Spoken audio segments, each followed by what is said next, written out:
ሰላም ጤና ይስጥልን እንደምንላችኋል ውድ ተመልካቾቻችን ከአባይ ቴሌቪዥን የሚተላለፍላችሁ የዕለተ ማክሰኞ የካቲት 24 2018 ዜና ላፍታ የመረጃ ሰዓታችን ተጀምሯል።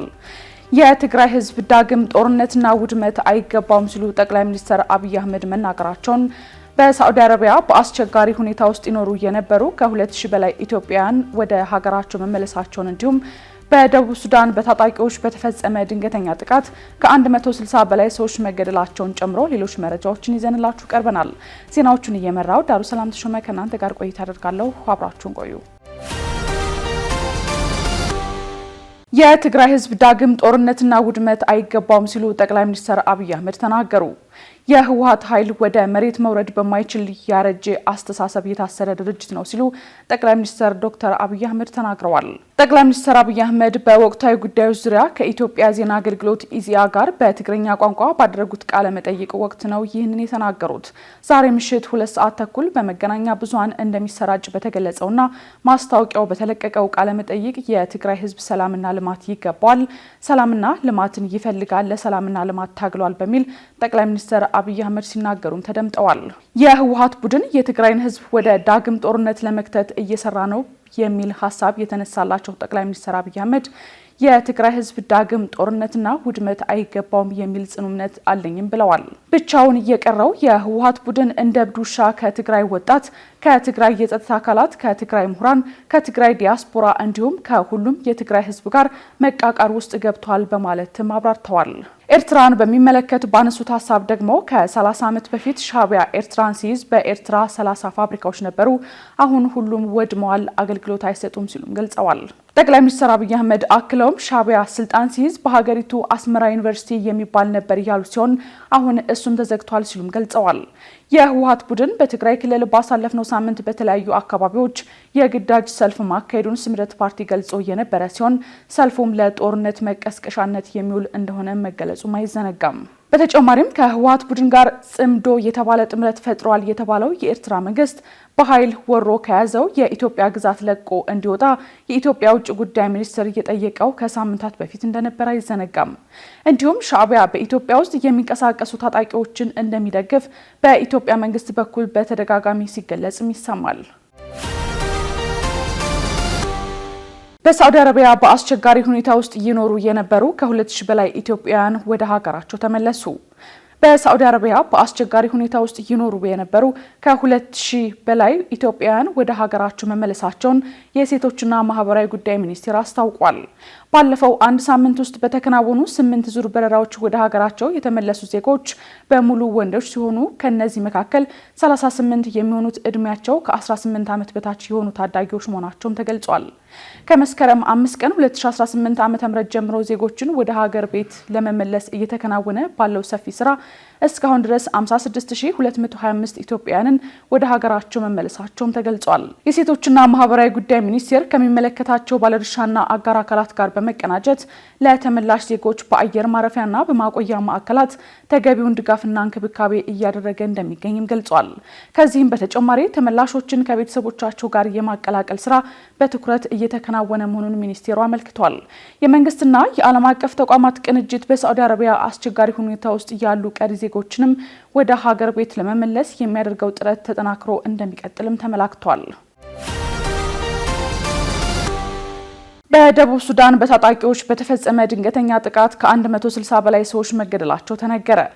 በደቡብ ሱዳን ማንነታቸው ያልታወቁ ታጣቂዎች በፈጸሙት ድንገተኛ ጥቃት በሰሜናዊ የሀገሪቱ ክፍል የመንግስት ኃላፊዎችን ጨምሮ ቢያንስ 169 ሰዎች መገደላቸውን የሀገሪቱ ባለስልጣናት ተናግረዋል።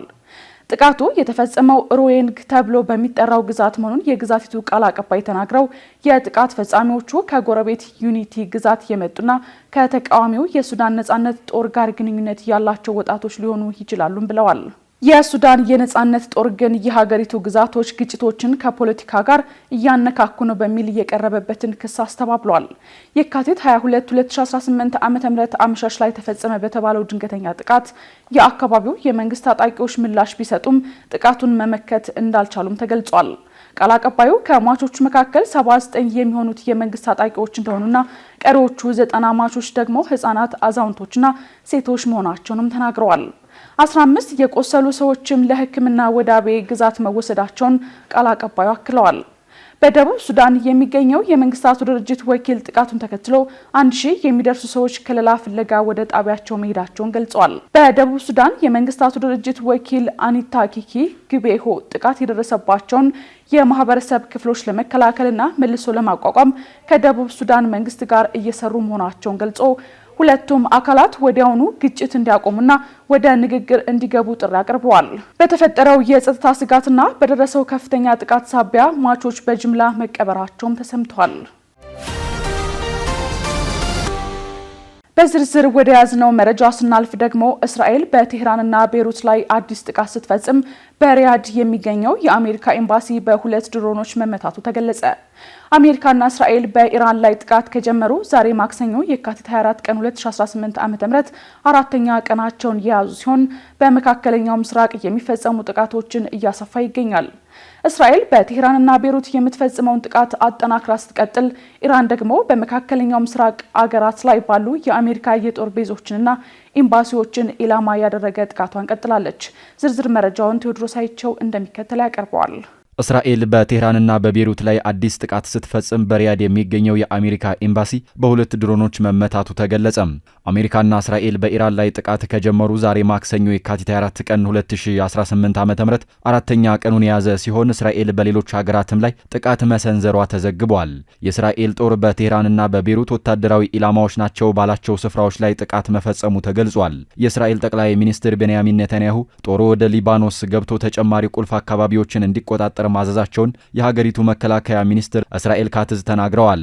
የእስራኤል እግረኛ ጦር ወደ ሊባኖስ እንዲገባ የታዘዘው በእስራኤል ድንበር አካባቢ የሚገኙ ማህበረሰቦች ላይ የሚተኮሰውን ሮኬት ለመከላከል በሚል እንደሆነ የተገለጸ ሲሆን የእስራኤል ጦር በሊባኖስ በሚገኝ የሄዝቦላ ኢላማዎች ላይ የሚወስደውን የኃይል እርምጃ አጠናክሮ እንደሚቀጥል ሚኒስትሩ ተናግረዋል። ሄዝቦላ በበኩሉ 3 የእስራኤል ወታደራዊ ቦታዎች ላይ ጥቃት መፈጸሙን አስታውቋል። በኢራን የሚደገፈው ሄዝቦላ እስራኤል በበርካታ የሊባኖስ ከተሞችና አካባቢዎች ላይ ለምትፈጽመው ጥቃት ና ወረራ ምላሽ ሰጥቻለሁ ብሏል። በሶስት የተለያዩ በጎላን ተራሮች የሚገኘውን ናፋህ የጦር ሰፈር፣ ሜሮንና ራማት ዳቪድ የአየር ኃይል የጦር ቦታዎችን በሚሳኤልና በድሮን ማጥቃቱን ሄዝቦላህ ገልጿል።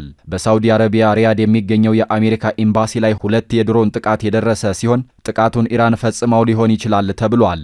ኢራን በባህሬን በሚገኘው የአሜሪካ የአየር ኃይል ጦር ሰፈርን ጨምሮ በመካከለኛው ምስራቅ በተለያዩ ሀገሮች በሚገኙ በአሜሪካ ጦር ሰፈር ላይ የሮኬት ጥቃት መፈጸሟ የተገለጸ ሲሆን ፋርስ የተሰኘው የኢራን ዜና ወኪል ያጋራው ተንቀሳቃሽ ምስል ተከታታይ የሮኬት ጥቃቶች በርቀት የሚገኝ ኢላማ ላይ ሲወነጨፉና ሲፈነዱ ተንቀሳቃሽ ምስል አጋርተዋል። የኢራን አብዮታዊ ዘብ በባህሬን ሼክ ኢሳ ክልል በሚገኙ የአሜሪካ አየር ኃይል ማዘዣና ሰራተኞች ህንፃ ላይ የፈጸመው የድሮንና የሚሳኤል ጥቃቶች የነዳጅ ታንኮች ማፈንዳቱን ገልጿል። የሳውዲ አረቢያ መከላከያ ሚኒስትር በኤክስ ገጹ ላይ ባሰፈረው መልእክት ጥቃቱ መጠነኛ እሳትና በህንፃው ላይ አነስተኛ የንብረት ጉዳት ማድረሱን ገልጿል። በሳውዲ አረቢያ የሚገኘው የአሜሪካ ኤምባሲ በጅዳ ሪያድና ዳህራን የሚገኙ አሜሪካውያን ደህንነታቸው በተጠበቁ ስፍራዎች እንዲቆዩ ያሳሰበ ሲሆን በቀጠናው በሚገኙ ወደ የትኛውም የጦር ካምፖች የሚደረግ አላስፈላጊ ጉዞን እንዲያስወግዱ አስጠንቅቋል። በተጨማሪም በኩዌት የሚገኘው የአሜሪካ ኤምባሲ ተጨማሪ መግለጫ እስኪሰጥ ድረስ በሚል በቀጠናው ያለውን ውጥረት ለመቀነስ መደበኛና አስቸኳይ የሆኑ የቆንስላ ቀጠሮዎችን በሙሉ ሰርዘናል በማለት ኤምባሲው በኤክስ ገጹ ላይ ባስተላለፈው መልእክት አስፍሯል። ትናንት ሰኞ የአሜሪካ የውጭ ጉዳይ ሚኒስትር ኩዌትን ጨምሮ በመካከለኛው ምስራቅ የሚኖሩ አሜሪካውያን በፍጥነት ለቀው እንዲወጡ አስታውቆ እንደነበር ይታወሳል። ሚኒስትሩ ይህንን ያለው ከፍተኛ የሆነ የደህንነት ስጋት በመኖሩ እንደሆነ በመግለጫው ላይ አስታውቆ ባለው የመውጫ መንገድ ሁሉ ሀገራቱን ለቀው እንዲወጡ አሳስበዋል።